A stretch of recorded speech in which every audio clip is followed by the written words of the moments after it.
Evening friend, आज की update कुछ इस प्रकार से। आज हम बात करेंगे अफगान तालिबान की। अफगान तालिबान के भीषण हमले से बिलबिलाया पाकिस्तान अब कतर और सऊदी अरब की शरण में पहुंचा है। उसने इन दोनों अरब देशों से तालिबान से खुद को बचाने की गुहार लगाई है।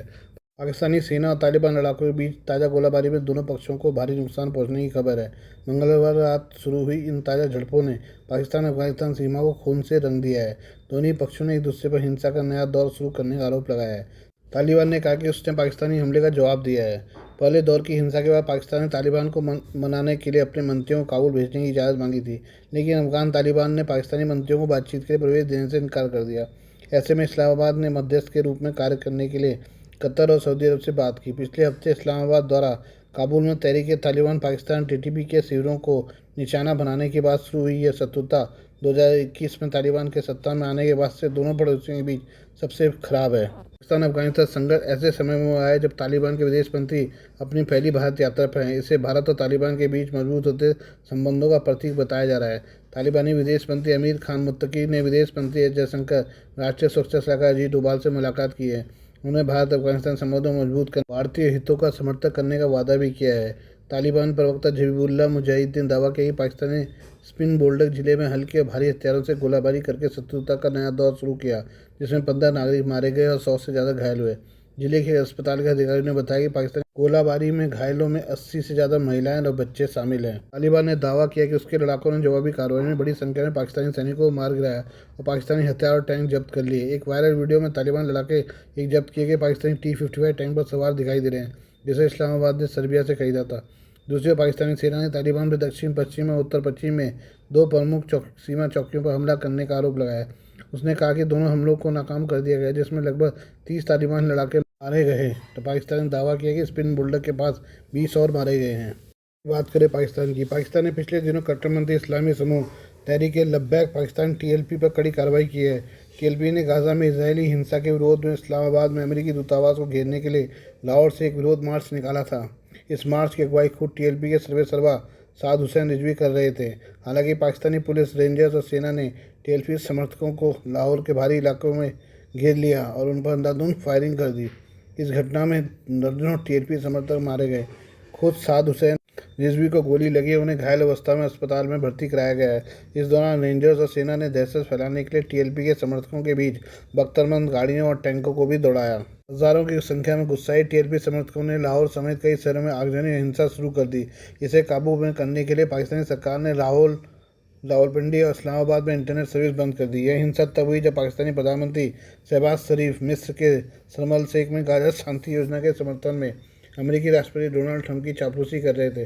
बड़ी बात यह कि शहबाज ने उस योजना को लेकर ट्रंप को जी भरकर धन्यवाद दिया, जिसे पाकिस्तानी सरकार ने अपनी संसद में खारिज कर दिया था और कहा कि यह उनका प्रस्ताव नहीं है और वह इसका समर्थन नहीं करते हैं। पाकिस्तान ने तहरीक लब्बैक पाकिस्तान TLP के खिलाफ जो कार्रवाई की, उसकी तुलना 1989 में तियानमेन चौक पर छात्र प्रदर्शनकारियों पर चीन की कार्रवाई से की जा रही है। चीन ने भी प्रदर्शनकारी छात्रों पर टैंक चला दिया था, जिसमें सैकड़ों लोगों की मौत हुई थी।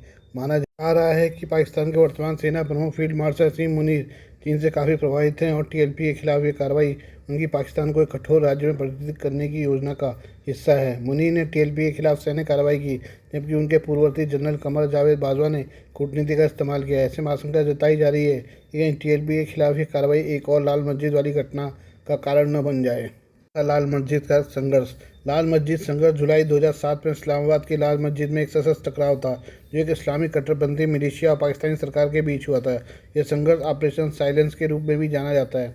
इसका नेतृत्व अब्दुल अजीज़ और अब्दुल रशीद के नेतृत्व में इस्लामी कट्टरपंथियों ने किया था, जो पाकिस्तान में शरिया कानून लागू करने की वकालत करते थे और सरकार का विरोध करते थे। उन्हें मस्जिद को शरिया कानून लागू करने, संगीत की दुकानों पर हमला करने और चीनी मजदूरों का अपहरण करने के लिए एक उग्रवादी केंद्र में बदल दिया था। लंबे गतिरोध के बाद पाकिस्तानी सेना ने मस्जिद पर धावा बोला, जिसमें भारी लड़ाई हुई और बहुत ज़्यादा लोगों की जान गई। औपचारिक अनुमानों के अनुसार इस सैन्य कार्रवाई में 1000 से ज़्यादा नागरिक मारे गए थे। इस घटना ने उत्तर पश्चिमी पाकिस्तान में एक उग्र विद्रोह को जन्म दिया और तहरीक तालिबान पाकिस्तान TTP के जन्म का मार्ग प्रशस्त किया। आज यही TTP पाकिस्तान की आंतरिक सुरक्षा के लिए सबसे बड़ा खतरा बन गया है, जिससे सबसे ज़्यादा प्रभावित खैबर पख्तूनख्वा सूबा है। इसे एक छोटे स्थानीय गतिरोध ने पाकिस्तान के सबसे खूनी विद्रोह के दौर को जन्म दिया, जिसमें अब तक 70,000 से ज़्यादा लोग मारे जा चुके हैं। पाकिस्तान पहले भी इस स्थिति से गुजर चुका है। उसके सैन्य तानाशाहों द्वारा शुरू किए गए हर भारी अभियान में के परिणामस्वरूप आंतरिक अराजकता पैदा हुई। फील्ड मार्शल अयूब खान ने 1965 में भारत के साथ युद्ध छेड़ा और घरेलू आर्थिक अराजकता को जन्म दिया, जिसके कारण उन्हें सत्ता छोड़नी पड़ी। उसके चेले जनरल याह्या खान ने 1971 में भारत के साथ युद्ध छेड़ा, अपना आधा देश पूर्वी पाकिस्तान खो दिया। जनरल जिया ने अफगानिस्तान में पश्चिम के नेतृत्व वाले युद्ध में साथ दिया, जिसके उनके देश में बंदूकें, ड्रग्स और कट्टरपंथी इस्लाम का बीज बोया गया।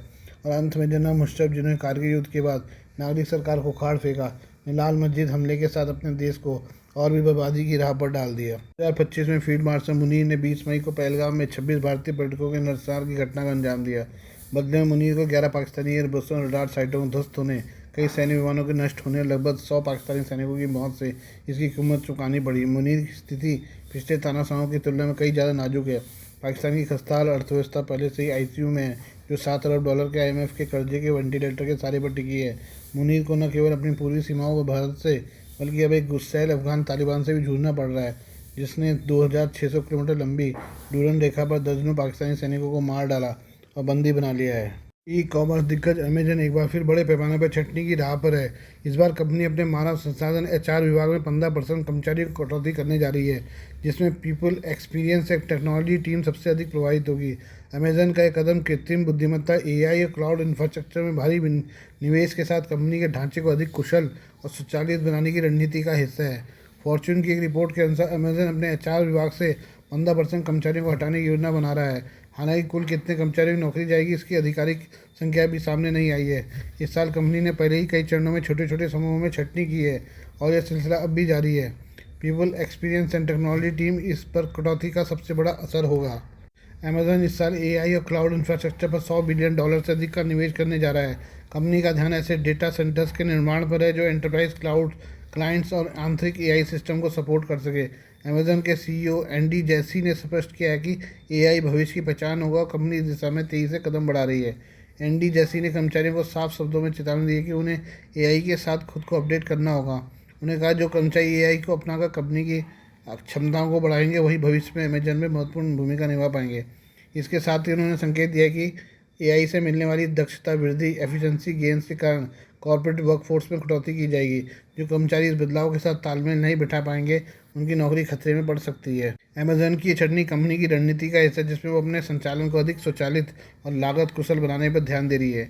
ये ऑटोमेशन के बढ़ते उपयोग से कई पारंपरिक भूमिकाएं अब अप्रासंगिक हो रही हैं। कंपनी का यह कदम लागत में कमी और तकनीकी प्रगति पर जोर देने का संकेत है, लेकिन कर्मचारियों के लिए एक चुनौतीपूर्ण दौर साबित हो रहा है।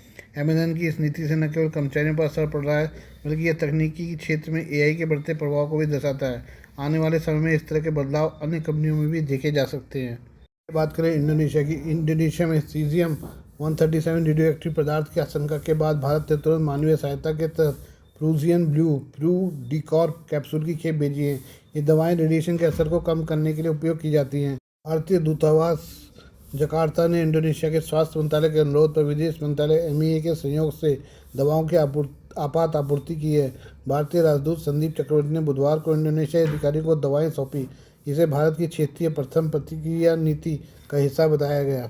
MEA प्रवक्ता रणदीप जायसवाल ने कहा कि भारत ने रेडिएशन एक्सपोजर को कम करने में सहायता के लिए आवश्यक दवाओं की खेप इंडोनेशिया को सौंप दी है।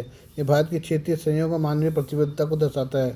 ये कदम तब उठाया गया जब इंडोनेशिया में सुमात्रा द्वीप के एक लॉन्ग फार्म में सीजियम-137 के निशान पाए गए। जांच में 22 से अधिक स्थानों पर रेडियोएक्टिव पदार्थ के अंश मिले, जिनमें कुछ क्षेत्र जकार्ता से लगभग 55 किलोमीटर पश्चिम में स्थित हैं। अमेरिकी फूड एंड ड्रग एडमिनिस्ट्रेशन ने पहले इंडोनेशियाई मसालों और झींगा श्रिम्प में रेडियोएक्टिव सीजियम-137 की उपस्थिति पाई थी, जिसके बाद कई उत्पादों को वापस मंगाया गया और आयात पर रोक लगाई गई।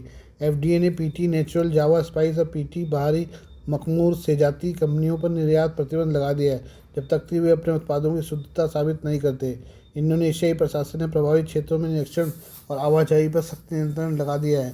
विशेषज्ञों के अनुसार सीजियम-137 के लंबे समय तक संपर्क में रहने से कैंसर का खतरा बढ़ सकता है।